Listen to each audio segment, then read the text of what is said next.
Assalamu alaikum.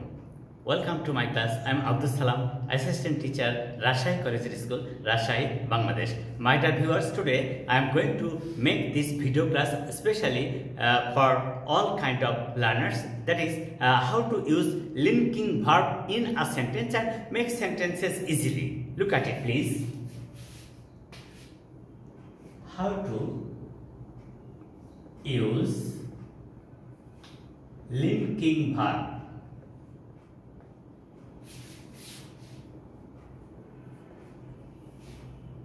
আচ্ছা, এই বিষয়টা যখন আমরা জানবো তার আগে আমাদেরকে জানতে হবে লিঙ্কিং ভার্বস কি।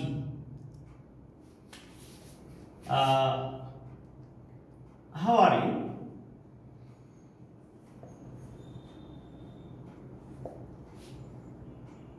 I am fine.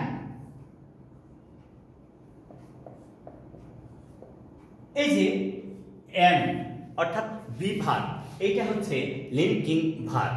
এখানে ভার্ব টু বি অথবা লিঙ্কিং ভার্ব। এখন প্রশ্ন হলো লিঙ্কিং ভার্ব কাকে বলে? লিঙ্ক মানে কানেকশন করা, জোড়া দেওয়া। লিঙ্ক মানে জোড়া দেওয়া। এই লিঙ্কটা নাউন আকারে বসে, ভার্ব আকারেও বসে। যখন ভার্ব আকারে বসে তখন এই বি ভার্ব এই লিঙ্কিং ভার্ব বা ফাইনাইট ভার্ব আকারে কাজ করে যখন তা সেন্টেন্সের সাবজেক্ট এবং কমপ্লিমেন্টকে সংযোগ সৃষ্টি করে। এই কমপ্লিমেন্ট ফাইন, কমপ্লিমেন্ট কি? ফাইন এবং সাবজেক্ট আই, এই দুইটার মধ্যে সংযোগ স্থাপন করেছে কে? এম। তাহলে এম হচ্ছে লিঙ্কিং ভার্ব। তাহলে লিঙ্কিং ভার্বগুলো কি কি সেটা আমরা একটু দেখানোর চেষ্টা করি। সাধারণত যে সমস্ত লিঙ্কিং ভার্ব আমরা ইউজ করি সেগুলি লিখছি এখন। Get, want, get want, find, feel, seem, grow, turn, appear, be, become, etc. এই লিঙ্কিং ভার্বগুলো সব সময় সেন্টেন্সের সাবজেক্ট এবং কমপ্লিমেন্টের মধ্যে সংযোগ সৃষ্টি করে। এখন একটা মজার ব্যাপার হলো যখন আমরা কোনো কিছু শূন্যস্থান পূরণ করি বা রাইট ফর্ম অফ ভার্বস বা ফিলিং গ্যাপস এর কথা ভাবি, তখন আমাদেরকে একটা বিষয় ভাবতে হবে যে এই লিঙ্কিং ভার্বের পরে দুইটা ওয়ার্ড বসতে পারে। একটা অ্যাডজেক্টিভ কমপ্লিমেন্ট অথবা নাউন কমপ্লিমেন্ট, হয় অ্যাডজেক্টিভ কমপ্লিমেন্ট অথবা নাউন কমপ্লিমেন্ট। যদি তারপরে আবারও কোনো ভার্ব বসে তাহলে তার পাস্ট পার্সন ফর্ম হয়, তাহলে তার পাস্ট পার্সন ফর্ম হয়। যেমন আমরা একটা ছোট্ট উদাহরণ দিয়ে এখানে প্রমাণ করব যে লিঙ্কিং ভার্ব হলে কি হয়। I got the work, I got the work done by you. আচ্ছা, এটা কিন্তু প্যাসিভ ভয়েস নয়। তারপরে এই যে গেট এর পাস্ট ফর্ম গট, এটা হচ্ছে লিঙ্কিং ভার্ব। গেট এর past form goat, linking verb. এই জন্য তারপরে যে ভার্বটা বসলো do did done, do did done, তার পাস্ট পার্টিসিপল ফর্ম হলো পাস্ট পার্টিসিপল ফর্ম। তাহলে আমরা এখানে বুঝে ফেলেছি যে লিঙ্কিং ভার্ব কিভাবে তৈরি হচ্ছে। এর স্ট্রাকচারটা যদি আমরা ব্যবহার করি তাহলে এইভাবে আমরা সহজেই লিঙ্কিং ভার্বকে ব্যবহার করতে পারি কিনা তা নিয়ে আজকের ভিডিওটা হচ্ছে। এই স্ট্রাকচারটা কি আসলে? স্ট্রাকচারটা হচ্ছে subject, subject plus linking verb plus complement. এই কমপ্লিমেন্টটা নাউন হতে পারে, আবার নাউন ফ্রেজও হতে পারে এনপি, আবার অ্যাডজেক্টিভও হতে পারে।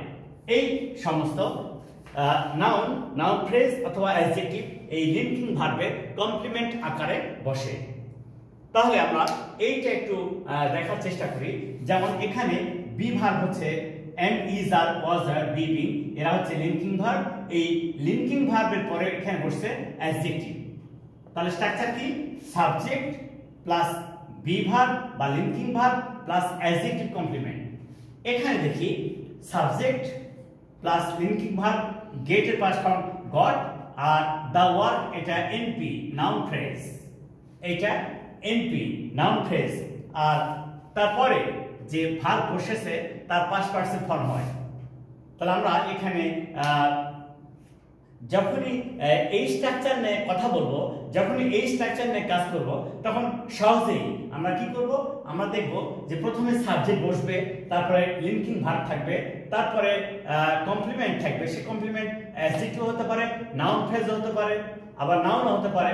কিন্তু এরপরে যদি আবার শূন্যস্থানে ভার্ব আমরা বসানোর প্রয়োজন মনে করি, সেক্ষেত্রে সেই ভার্বের পাস্ট পার্টিসিপল ফর্ম হয়। অথবা এই তখন আর এই ভার্ব থাকে না, এটা অ্যাডজেক্টিভের কাজ করে, তখন আমরা তাকে বলবো অ্যাডজেক্টিভ কমপ্লিমেন্ট। আমরা এভাবে সহজেই লিঙ্কিং ভার্ব ব্যবহার করতে পারি। এরপরে আরেকটা সেন্টেন্স দেখা যাক কি করা যায়। It becomes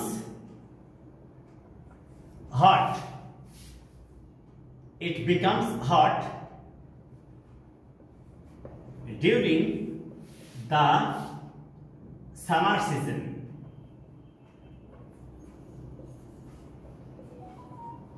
এই যে এখানে it becomes hot, এটা সাবজেক্ট, becomes এটা হচ্ছে linking verb, hot adjective complement, এটা during the summer extension, এটা হচ্ছে এক্সটেনশন। তাহলে এই স্ট্রাকচারটা কিন্তু আগের মতোই হয়ে গেল। সেটা কি, যে ইট আমাদের সাবজেক্ট, তারপরে বিকামস হওয়া, এটা ভার্ব, লিঙ্কিং ভার্ব, আর হট অ্যাডজেক্টিভ। তাহলে আমরা সহজেই বুঝতে পারছি যে শুধুমাত্র subject plus linking verb plus complement, এই অ্যাডজেক্টিভটা হচ্ছে এখানে কমপ্লিমেন্ট। এইটুকু ব্যবহার করে আমরা চমৎকার সেন্টেন্স তৈরি করতে পারি। এখন যদি কাউকে দেখছি তাকে ক্লান্ত মনে হয়, he seems tired, it is the অতীতকালে হয় হি সিমড টায়ার্ড।